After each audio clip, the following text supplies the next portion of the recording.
Bonjour, je m'appelle Pauline et je vais vous lire l'histoire de Cache-Lune.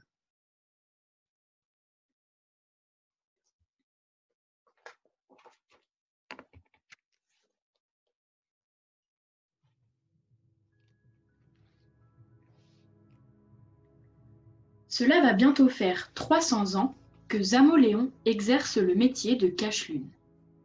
Cette profession très rare consiste à étendre chaque nuit un grand drap devant la Lune pour cacher une partie de sa lumière. C'est un travail très important car les croissants de lune ainsi formés embellissent le ciel et rythment le temps.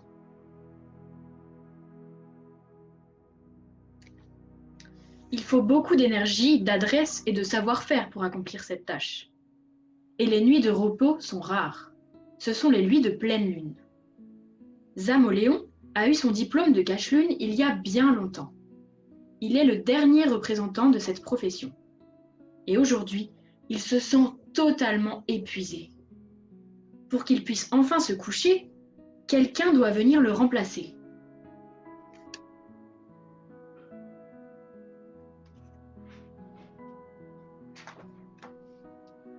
Sur Terre, alors que la nuit tombe, dans un bâtiment très mystérieux, appelé École du Cosmos, un petit garçon saute de joie. C'est Timoléon, qui vient de réussir le très difficile examen de cache-lune. Ses professeurs le regardent avec une grande fierté.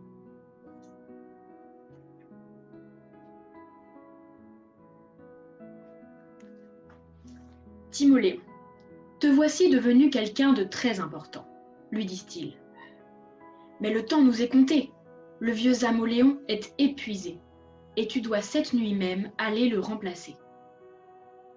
Puis il donne à Timoléon un petit comprimé. Voici la pilule qui rend léger comme l'air. Elle te permettra de voler jusqu'à la Lune, mais attention, nous n'en possédons qu'une.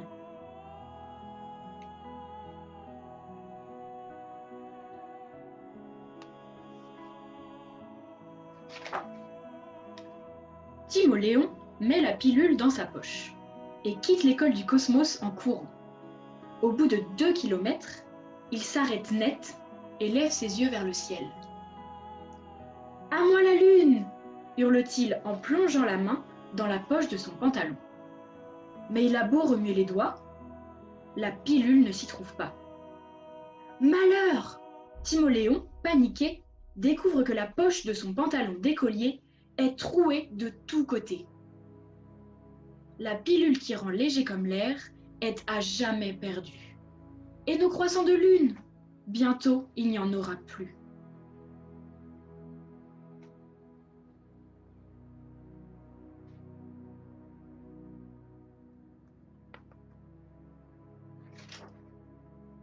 Timoléon, désespéré, rejoint la ville la plus proche. Il s'assoit sur une boîte aux lettres et regarde la lune en soupirant. Gonzague de la Gazette, le petit marchand de journaux, l'aperçoit et s'approche de lui pour connaître la cause de son tracas. Timoléon lui explique. « J'ai un énorme problème.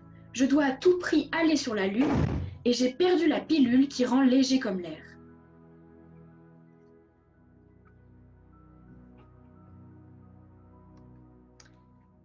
Voilà une histoire bien insolite, rétorque Gonzague. Et pourquoi diable veux-tu aller sur la Lune? Je suis le nouveau cache-lune et je dois remplacer Zamoléon. Mais je n'ai aucun moyen d'aller là-haut. J'ai une idée, s'écrie Gonzague.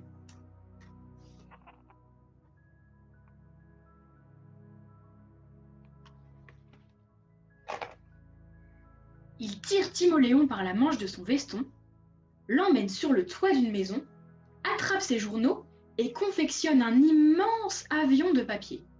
Timoléon grimpe dessus en hurlant. « À moi la Lune !»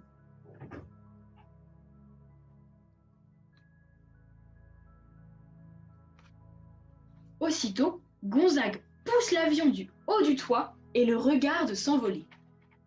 Mais rapidement, Timoléon et son coucou de papier piquent du nez.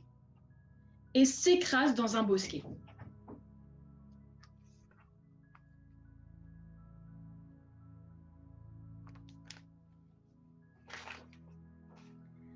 Gonzague et Timoléon sont assis sur le trottoir et regardent la lune d'un air soucieux. Daphné, la marchande de jouets, les aperçoit et s'approche d'eux pour connaître la cause de leur tracas.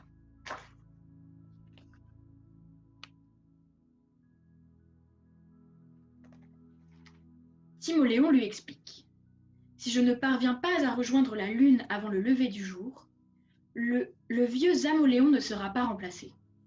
La lune deviendra un astre toujours rond, toujours blanc, et il ne prendra plus jamais la forme d'un croissant. J'ai une idée, déclare Daphné.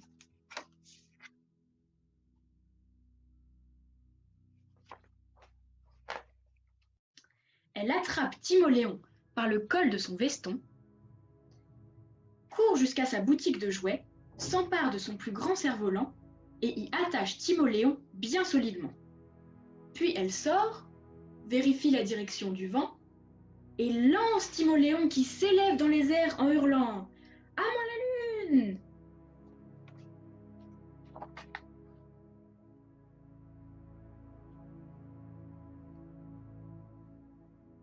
Mais, soudain, une bourrasque violente déchire la toile du cerf-volant et Timoléon s'écrase dans un étang.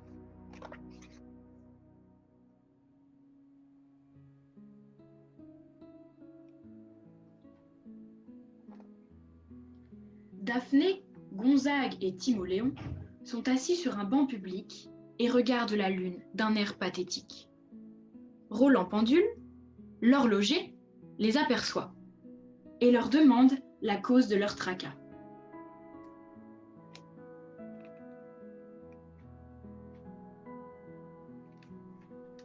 Timoléon lui répond: si je ne parviens pas à rejoindre la lune avant l'aube, le vieux Zamoléon ne sera pas remplacé, la lune deviendra un astre toujours rond, toujours blanc, elle ne prendra plus jamais la forme d'un croissant. J'ai une idée, déclare Roland.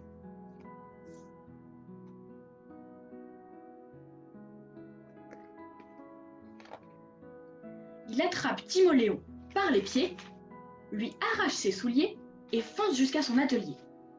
Là, il démonte une horloge, récupère 2 énormes ressorts et les fixe aux chaussures de Timoléon. Celui-ci les enfile, regarde la lune et se met à sauter sur place comme un forcené.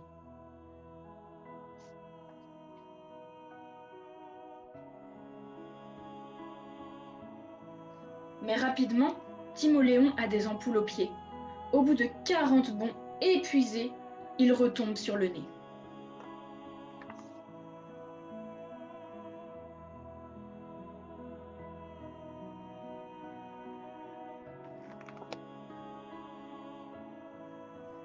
Hubert, le souffleur de verre, tente d'aider Timoléon en l'enfermant dans une grande bulle de savon.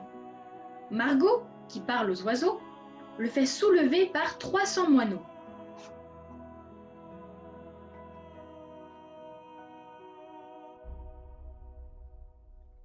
Benoît, le lanceur de poids, le projette de toutes ses forces.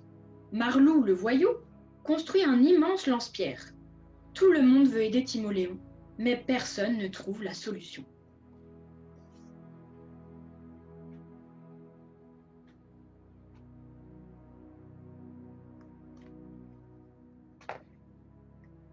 Marlou, Benoît, Margot, Albert, Roland, Daphné, Gonzague, tout le reste de la ville et Timoléon sont accoudés à un muret et regardent la lune d'un air désespéré. Tout à coup, au milieu du silence, une petite voix fluette se fait entendre. « Et pourquoi ne ferait-on pas une échelle humaine ?» C'est la petite Chloé, que personne n'avait repérée. Aussitôt, la gaieté gagne l'assemblée, et l'horloger monte sur les épaules du souffleur de verre, qui monte sur les épaules du petit marchand de journaux, et ainsi de suite, jusqu'à ce que soit formée une immense échelle d'amitié.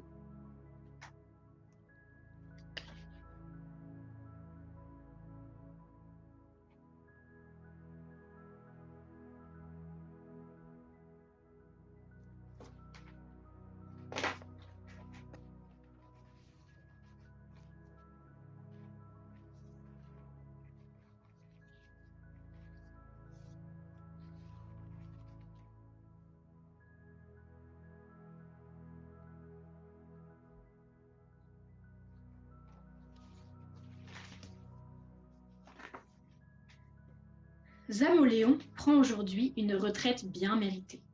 Que quelque part dans la Voie lactée, et Timoléon, le nouveau cache-lune, prépare chaque nuit un magnifique croissant pour la ville assoupie. Depuis, le sommeil des habitants est paisible, profond, car tous croient voir, en s'endormant, le sourire de Timoléon.